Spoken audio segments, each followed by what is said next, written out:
ಎಲ್ಲರಿಗೂ ನಮಸ್ಕಾರ. Welcome back to my channel. ನಾನಿವತ್ತು ಉತ್ತರ ಕರ್ನಾಟಕ ಶೈಲಿಯ ಒಂದು ಚಟ್ನಿ ಪುಡಿಯನ್ನು ಮಾಡ್ತಾಯಿದ್ದೀನಿ. ಚಟ್ನಿ ಪುಡಿ ತುಂಬ ಚೆನ್ನಾಗಿರುತ್ತೆ ಚಪಾತಿ ಜೊತೆ, ರೊಟ್ಟಿ ಜೊತೆ. ಅದು ರೊಟ್ಟಿ ಜೊತೆ ಅಂತೂ ಒಳ್ಳೆಯ ಕಾಂಬಿನೇಷನ್.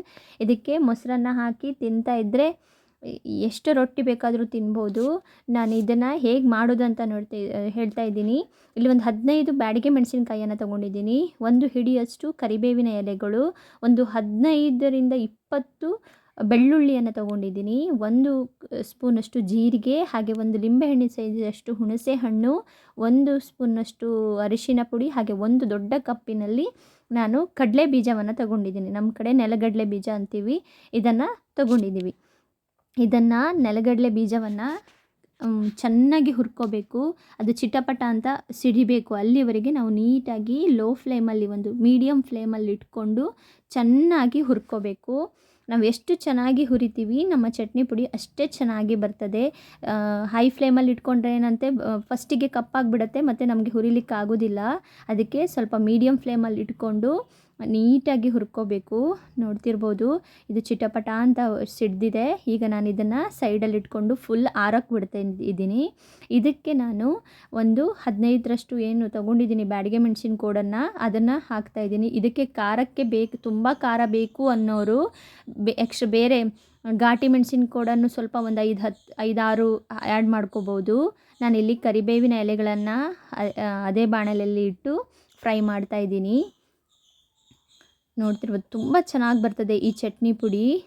ನಾನೀಗ ಎಲ್ಲವನ್ನು ಹಾಕಿ ಮಿಕ್ಸಿ ಮಾಡ್ಕೊತಿದ್ದೀನಿ. ನಾನಿಲ್ಲಿ ಜೀರಿಗೆ ಆಲ್ರೆಡಿ ಹುರಿದಿರೋದ್ರಿಂದ ನಾನು ಅದನ್ನು ಏನು ಹುರ್ಕೊಳ್ಳೋಕ್ಕೆ ಹೋಗಿಲ್ಲ. ಜೀರಿಗೆ ಮತ್ತು ಬೆಳ್ಳುಳ್ಳಿಯನ್ನು ಹಾಕಿದ್ದೀನಿ. ಇವೆಲ್ಲವನ್ನು ಒಟ್ಟಿಗೆ ಹಾಕಿ ಮಿಕ್ಸಿ ಒಂದು ಸರಿ ತರ್ತರಿಯಾಗಿ ನಾನು ಗ್ರೈಂಡ್ ಮಾಡ್ಕೊಳ್ತಾ ಇದ್ದೀನಿ. ತರ್ತರಿಯಾಗಿ ಮಾಡ್ಕೊಳ್ಳೋದು. ಆಮೇಲೆ ಮತ್ತೆ ಅದಕ್ಕೆ ನಾವು ಕಡಲೆ ಬೀಜವನ್ನು ಆ್ಯಡ್ ಮಾಡಿ ಮತ್ತೆ ರುಬ್ಕೋಬೋದು. ನೋಡಿ, ಈಗ ನಾನು ಕಡಲೆ ಬೀಜ ಹಾಕ್ತಾಯಿದ್ದೀನಿ. ಅದ್ರ ಜೊತೆ ಒಂದು ಸ್ಪೂನಷ್ಟು ಏನು ಅರಿಶಿನ ಪುಡಿ ತೊಗೊಂಡಿದ್ದೀನಿ ಅದನ್ನು ಹಾಕಿದ್ದೀನಿ. ಹಾಗೆ ರುಚಿಗೆ ತಕ್ಕಷ್ಟು ಒಂದು ಹುಣಸೆ ಹಣ್ಣು ಹಾಕಿದ್ದೀನಿ. ಹಾಗೆ ರುಚಿಗೆ ತಕ್ಕಷ್ಟು ಉಪ್ಪನ್ನು ಹಾಕಬೇಕು. ನಾನಿಲ್ಲಿ ಕಲ್ಲುಪ್ಪನ್ನು ಯೂಸ್ ಮಾಡ್ತಾಯಿದ್ದೀನಿ. ಪುಡಿ ಉಪ್ಪು ಆದರೂ ಹಾಕ್ಕೋಬೋದು. ನಮಗೆ ಎಷ್ಟು ರುಚಿಗೆ ಬೇಕು ಅಂತ ನೋಡಿಕೊಂಡು ಹಾಕಿದರೆ ಆಯಿತು. ಇದನ್ನು ತರಿಯಾಗಿ ರುಬ್ಕೋಬೇಕು. ತುಂಬ ನುಣ್ಣಗೆ ರುಬ್ಬಿದರೆ ಚೆನ್ನಾಗಿರಲ್ಲ ಚಟ್ನಿ ಪುಡಿ. ತರಿಯಾಗಿ ರುಬ್ಕೋಬೇಕು. ನೀವು ನೋಡ್ತಿರ್ಬೋದು, ಇದು ತರಿಯಾಗಿ ರುಬ್ಕೊಂಡಿದ್ದೀನಿ ನಾನು. ಇಷ್ಟೇ, ತುಂಬ ಸಿಂಪಲ್. ಇದನ್ನು ನಾವು ಕಮ್ಮಿ ಅಂದರೂ 1 ತಿಂಗಳ ಕಾಲ ಸ್ಟೋರ್ ಮಾಡಿ ಇಟ್ಕೋಬೋದು.